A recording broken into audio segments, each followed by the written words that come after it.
He whakanui I te tai openga 25 o te kapa haka a Ngāti Tū Wharetoa. Ko ia te kaupapa whakahirahira o te rā nei I roto o Taupō.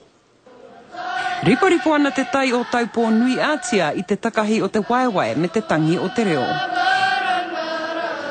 O rawe ngā tamariki, ngā mea nohi, kārea no ki te ngā pakeke, mea pakeke, engari rawe. I raro I te maru o te whare whakangahau o Tū Wharetoa, ka ungutu atu nā reanga e hiakai ana ki ngā mahi a rehia. Engari pēhea nā whakaaro o nā kai haka. Scary. Everyone looking at me.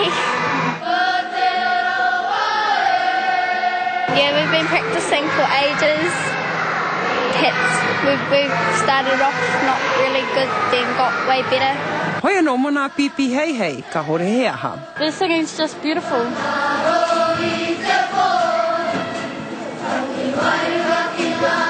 He whakanui I te 25 tau o te tai openga ki Ngāti Tū Wharetoa. He kaupapa hiki ake I te reo, me te whanaunatanga ki roto I ngā tamariki.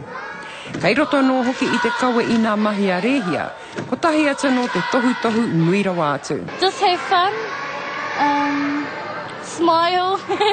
Ka haere tonu e nei mahi ki konei, mua pōpō. Tini Molyneux, te karere.